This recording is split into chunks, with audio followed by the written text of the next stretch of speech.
بسم اللہ الرحمن الرحیم۔ السلام علیکم، ویلکم ٹو مہم کہانی۔ پلیز ناول کو لائک کر دیجیے، اگر آپ نے ہے تو سبسکرائب ضرور کر دیجیے۔ چلتے ہیں ناول طرف۔ دماغ کیوں غلط سگنل دے رہا ہے؟ ہم کیا آپ کو کوئی خرافاتی دماغ کے مالک لگتے ہیں؟ ہاں ہیں ہم۔ پھر میری جنگلی بلی، آپ اسی دماغ کی مالک ہیں، فردان نے مسکراتے ہوئے کہا تو راہمہ کو آگ سی لگ گئی تھی۔ دیکھیں، آپ کی انہی باتوں کی وجہ سے ہم آپ سے پھر سے ناراض ہو جائیں گے۔ راہمہ نے اسے وارن کیا تھا تو ہم آپ کو پھر سے منا لیں گے، اسی طرح جس طرح کل منایا تھا، فردان نے اپنی مسکراہٹ دباتے ہوئے کہا تو راہمہ کا چہرہ غصے اور خفت سے سرخ پڑا۔ اب کی بار ہم بالکل نہیں مانیں گے، راہمہ غصے سے بولتی وہاں سے جانے لگی تو فردان نے اس کا ہاتھ پکڑتے واپس بٹھایا تھا۔ اچھا اچھا بولے نا، ہم سن رہے ہیں۔ نہیں، اب ہمیں بتانا ہی نہیں ہے، ہمارا موڈ خراب کر دیا ہے آپ نے۔ راہمہ اب نخرے دکھانے لگی تھی۔ فردان نے آنکھیں چھوٹی کر کے اسے دیکھا اور پھر اس کا ہاتھ چھوڑ دیا۔ ٹھیک ہے، جیسے آپ کی مرضی۔ وہ مسکراتا واپس اپنے کام میں لگ گیا تھا۔ راہمہ نے حیرت سے اسے دیکھا۔ کیا وہ اسے منانے نہیں والا تھا؟ کیونکہ اس کے بقول نخرے تو صرف وہی دکھا سکتا ہے۔ منائے ہمیں؟ وہ حیرت سے اسے دیکھتی خود ہی بولی تھی۔ فردان نے اپنی مسکراہٹ روکنے کی پوری کوشش کی تھی۔ ہم نے کچھ کیا ہی نہیں جو ہم منائیں آپ کو۔ فردان نے کندھے اچکائے تو راہمہ کی اب بس ہوئی اور پھر اٹھ کر جانے لگی جب فردان نے اس کی کمر میں ہاتھ ڈالتے اپنا حصار میں اسے لیا تھا۔ بتائیں نا ہماری جنگلی بلی کو کیا بات کرنی ہے ہم سے؟ آپ کی ساری باتیں سر آنکھوں پر اس کے گالوں کو چومتے ہوئے بولا تو راہمہ سپاٹ چہرے کے ساتھ اسے دیکھنے لگی۔ اس کا موڈ اب واقعی خراب ہو چکا تھا۔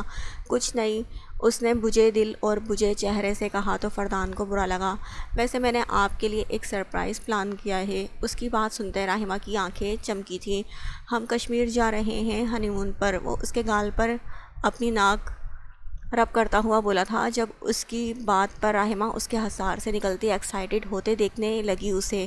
کیا واقعی ہم کشمیر جا رہے ہیں؟ کب؟ اس کے اچانک اٹھنے سے فردان نے منہ بنایا تھا۔ جی میری جان، ہم جانتے ہیں آپ کا بہت دل تھا کہیں جانے کا، اور شادی کے بعد سے ہم آپ کو کہیں لے کر بھی نہیں گئے تھے۔ فردان نے محبت بھری نظروں سے اسے دیکھا تو راہمہ اپنی سابقہ جگہ بیٹھتی اس کا گال چوم گئی تھی کہ فردان ہکا بکا سا رہ گیا تھا۔ آپ بہت اچھے ہیں، best husband in the world. وہ اس کے گلے لگتی اپنی ایکسائٹمنٹ پر قابو نہیں پا رہی تھی جب فردان نے اسے زور سے خود میں بھینچا تھا۔ ہم جانتے ہیں کہ ہم بہت اچھے ہسبینڈ ہیں، بس ہماری بیگم کو ہم سے کچھ زیادہ ہی مطلب ہے۔ فردان راہمہ کی گھوری دیکھتے اپنے جملہ بدل گیا تھا۔ ہم سے زیادہ ہی خوبصورت ہیں۔ فردان راہمہ کی گھوری دیکھتے اپنا جملہ بدل گیا تھا، کبھی وہ پھر سے ناراض نہ ہو جائے۔ پوری رات وہ ایسے ہی اسرا کے گرد جبکہ وہ بس یوں ہی لیٹی جاگی سوئی کیفیت میں تھی۔ فجر کی اذانوں کی آواز گونجی تو زرغام کی آنکھ کھلی اور اپنے اتنے قریب اس نازک گڑیا کو دیکھا جو اس کے حصار میں دبکی سو رہی تھی۔ چھوٹی سی ناک پر تل جگمگا رہا تھا جو زرغام کو اپنی طرف کھینچ رہا تھا۔ وہ بے خودی کے عالم میں جھکتا اس کی چھوٹی سی ناک کا بوسہ لے گیا تھا جس پر اسرا نے اس کی چپٹی داڑھی محسوس کرتے منہ بنایا تو زرغام اسے دیکھ کر مسکرایا۔ اب اس کے سامنے اس کی بیوٹی بون کا تل تھا جو اسے منہ چڑھا رہا تھا۔ زرغام نے ماتھے پر ایک بل ڈالا اور جھکتے اسے سرخ کر گیا تھا۔ جلن سے اسرا کی آنکھ کھلی تو اسے خود پر جھکا پا کر سانس روک گئی۔ زرغام نے پیچھے ہٹتے اسے دیکھا جو سانس روکے پڑی اسے ہی دیکھ رہی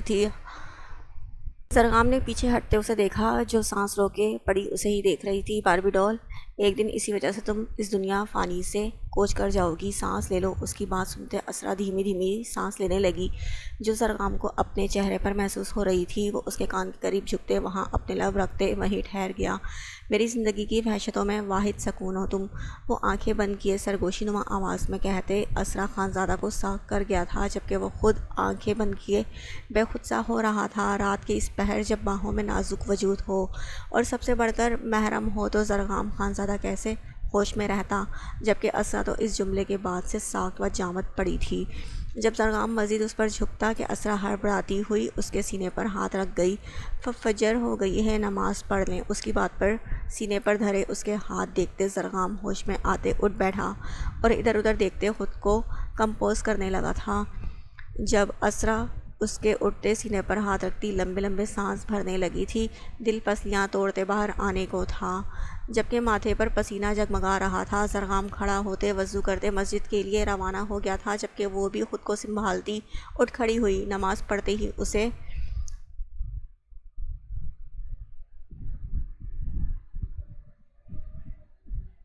اپنا ریویژن ورک بھی دہرانا تھا جو زرغام نے اسے رات میں نہیں کرنے دیا تھا۔ وہ نماز پڑھتے ہی کمرے سے بھاگ کر دوسرے کمرے میں جا چکی تھی کہ زرغام اب اسے مزید تنگ نہ کر سکے۔ وہ دل پر ہاتھ رکھتی مسکرا گئی تھی۔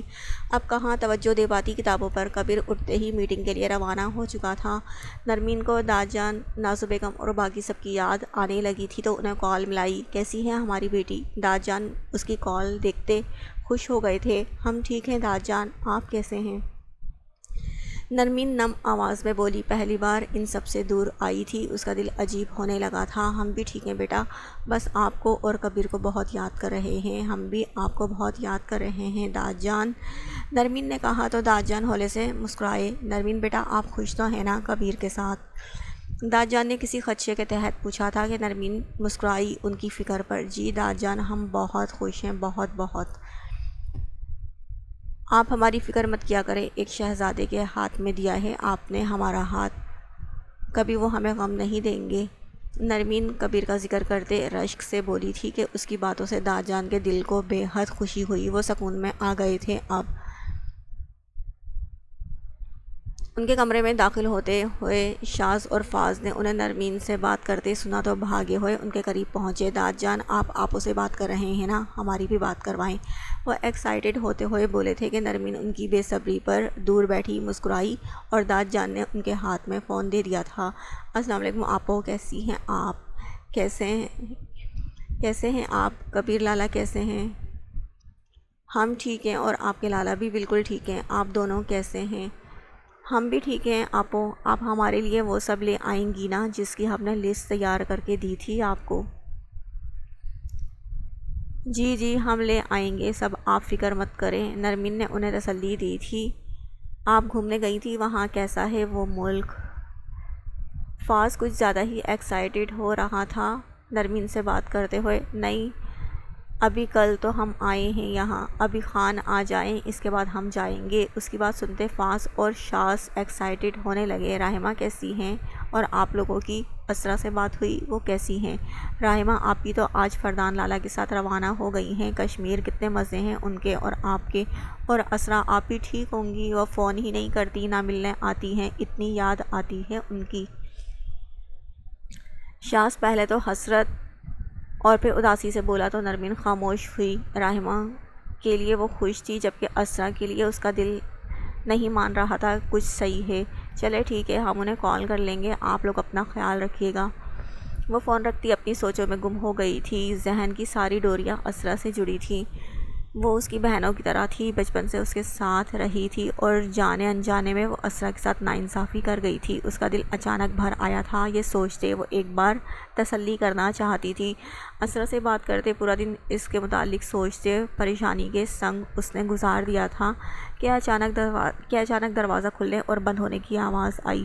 وہ پلٹی تو کبیر وائٹ شرٹ پہنے، ایری نیک کے 2 بٹن کھلے تھے، رائل بلو کلر پینٹ پہنے اور کوٹ ہاتھ میں ڈالے، نرمین کو نرم مسکراہٹ کے ساتھ دیکھتا حسین مردوں میں سے ایک لگا تھا اسے۔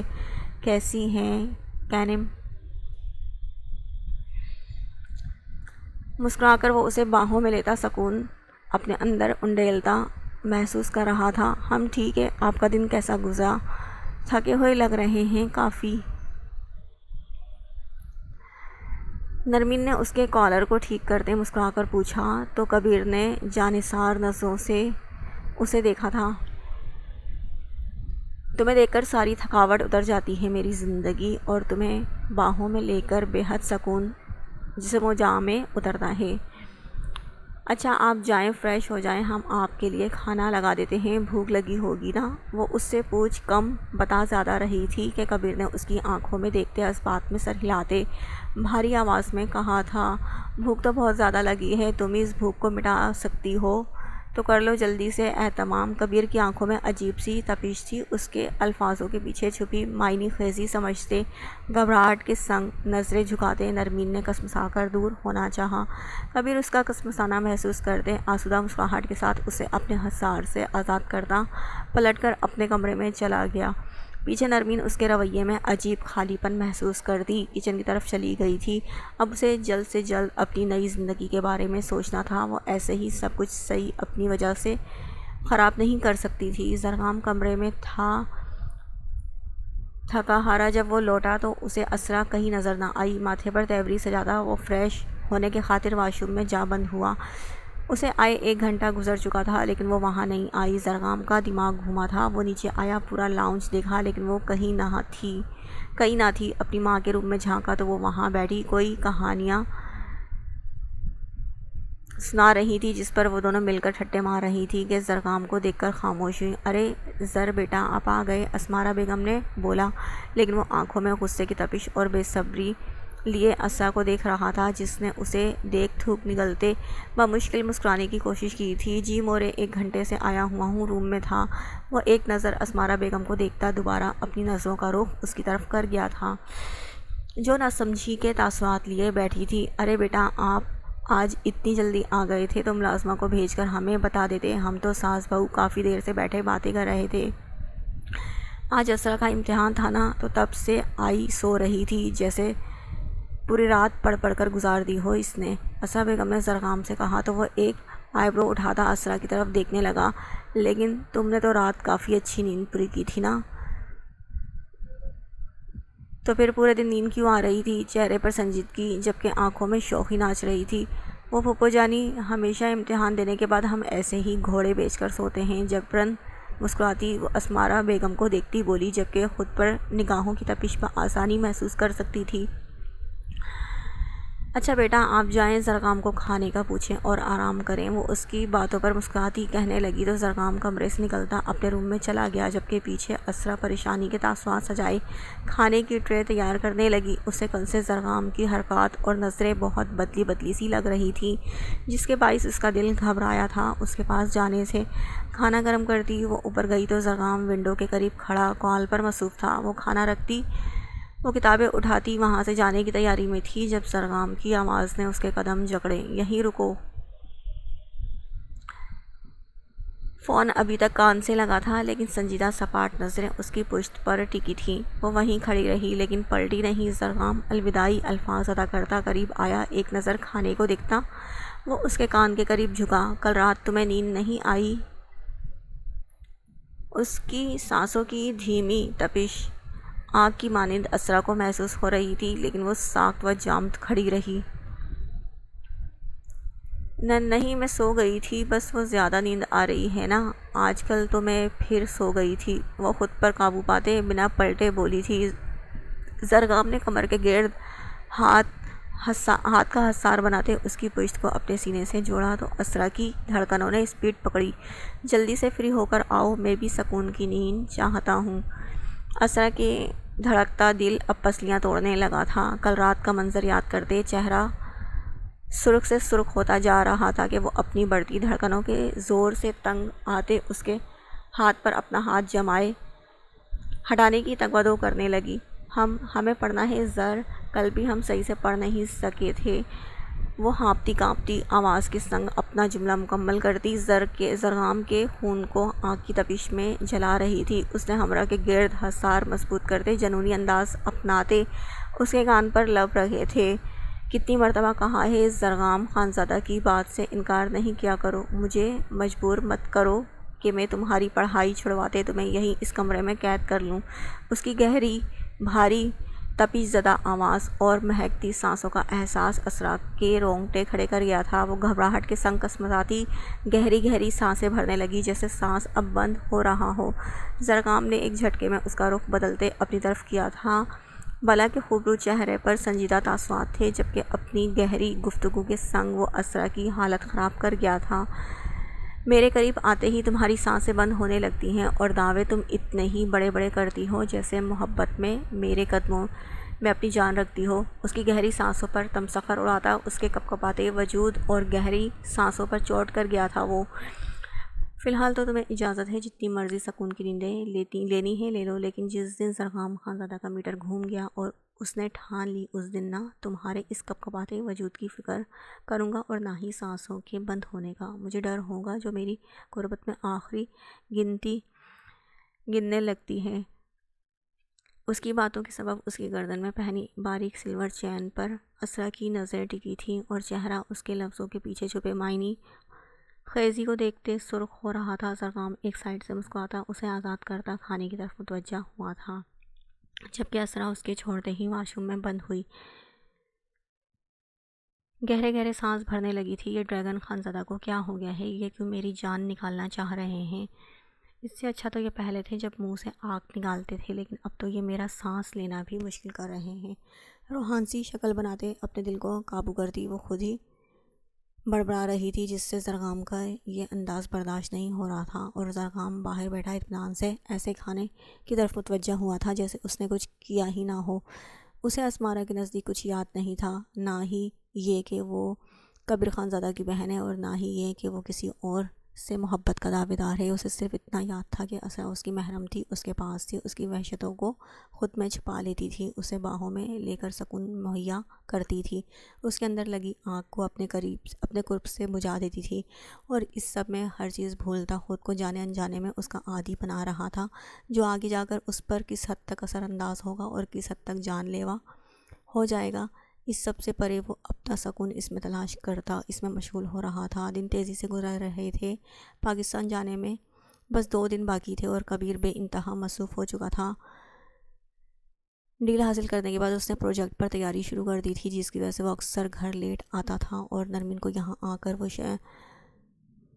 شرمندہ تھا کہ اسے وقت نہیں دے پا رہا تھا، لیکن وہ لڑکی تو اس سے کوئی شکایت نہیں کر رہی تھی، الٹا اس کے لیے دیر تک جاگتی، انتظار کرتی اور سارا دن بھوکی رہتی، اس کے ساتھ کھاتی، اس کا پورا خیال رکھتی۔ کبیر کے دل میں اس لڑکی کے لیے بے انتہا محبت بڑھتی جا رہی تھی، اور اب 2 دنوں میں وہ سارا وقت اسے دینے والا تھا۔ صبح اٹھتے ہی وہ اسے اپنے ساتھ لے کر نکلا تھا۔ پورے دن استنبول جیسے خوبصورت شہر نرمین کو دکھاتے، اب رات کے وقت وہ ایک اچھے سے ہوٹل میں ایک ڈنر کے لیے لایا تھا۔ کیسا لگا تمہیں میرا شہر؟ کبیر اس کا ہاتھ پکڑتے اپنے انگوٹھے سے اس کے ہاتھ کی پشت کو سہلانے لگا۔ سفید رنگ کے عبائی میں وہ سر سے پیر تک ڈھکی تھی، چہرے پر خوبصورت طریقے سے حجاب کرتے وہ اس کے سامنے بیٹھی تھی، ڈھکی چھپی اپنے حسن کو 7 پردوں میں چھپا کر رکھتی وہ کبیر خانزادہ کے دل میں اپنا مقام بلند کر گئی تھی۔ وہ آنکھوں میں دنیا جہاں کی محبت سمائی اسے دیکھ رہا تھا، اسے لگتا تھا ساری جہاں کی عزت کی حقدار اس کے سامنے بیٹھی اس کی بیوی تھی۔ بہت خوبصورت ہے، اسی لیے زیادہ خوبصورت ہے کیونکہ یہاں آپ ہمارے ساتھ ہیں، وہ اس کی محبت کا جواب محبت سے دیتی۔ کبیر کو خود پر رشک کرا گئی تھی۔ نرمین کے ملنے سے پہلے جو اس کی ذات میں غرور تھا، لوگوں کو نیچا دکھانا، اپنے سے کمتر سمجھنا، وہ غرور اور تکبر اب کسی کو ملنے سے نہ ملتا، بلکہ اب تو وہ خود کی ذات پر رشک کرنے لگا تھا کہ اس کی زندگی میں نرمین خانزادہ تھی۔ وہ خود کو اس کے لائق نہیں سمجھتا تھا، لیکن اس کے رب نے اسے اتنے حسین بندی سے نوازا تھا کہ وہ ساری زندگی شکر میں گزارتا۔ میرا ساتھ تمہیں ہمیشہ میسر رہے گا، اور اپنی آخری سانس تک تم سے محبت کرتا رہوں گا، وہ ایک مسرور سی کیفیت میں کہتا نرمین کا ہاتھ چوم گیا تھا۔ اس کی باتوں پر جھیمتی وہ اس کی حرکت پر ارد گرد دیکھتی ہڑبڑا گئی تھی۔ اس کی ہڑبڑاہٹ پر مسکراتے کبیر نے اس کا ہاتھ چھوڑ دیا تھا۔ ہیلو ہینڈس اپ، ایک جانی پہچانی نسوانی آواز پر ان دونوں نے سر اٹھایا، جہاں ایک لڑکی ان کی ٹیبل سے لگ کر کھڑی انہیں دیکھ رہی تھی۔ کبیر اسے غور سے دیکھتا اچھی طرح پہچان گیا تھا کہ وہ کون تھی۔ چہرے پر پہلے جو نرم اور محبت بھرے تاثرات تھے وہ اب سخت ہو چکے تھے۔ وہ ہرگز بھی نرمین کے سامنے ایسی کوئی سین نہیں دیکھنا چاہتا تھا، لیکن سامنے کھڑی لڑکی ڈھیٹوں کی سردار ثابت ہوئی، جو اس کے سخت تاثرات دیکھتی مسکراتی اسے دیکھ رہی تھی۔ پہچانا مجھے؟ میں لیلا، تمہاری دوست۔ فیئرویل پارٹی میں ہماری حسین ملاقات ہوئی تھی۔ یہ وہی لڑکی تھی جو اس پارٹی کی رات کبیر کے قریب آنے کی کوشش کر رہی تھی، لیکن جس انداز میں کبیر نے اسے جھڑکا تھا وہ بھولی نہیں تھی، اور آج کبیر خانزادہ کو سامنے دیکھتی اسے وہی بے عزتی سرے سے محسوس ہوئی تھی۔ کبیر کے سامنے بیٹھی لڑکی کا ہاتھ وہ جس محبت سے پکڑ کر چوم گیا تھا، اس سے اندازہ ہو گیا تھا وہ لڑکی کبیر کی زندگی میں کیا اہمیت رکھتی ہے، ورنہ کبیر خانزادہ اور لڑکیوں کو محبت بھری نظر سے دیکھ لے کوئی نہیں مان سکتا تھا۔ نرمین اس لڑکی کو دیکھنے لگی جو گھٹنوں تک آتی فراک پہنے، برہنہ سینے اور برہنہ ٹانگوں کے ساتھ یہاں سکون سے کھڑی تھی۔ اس کا لباس دیکھتے نرمین کو اس سے شرم آئی تھی اور وہ اتنے آرام سے کھڑی 10 مردانہ نگاہوں کا منظر بنی ہوئی تھی۔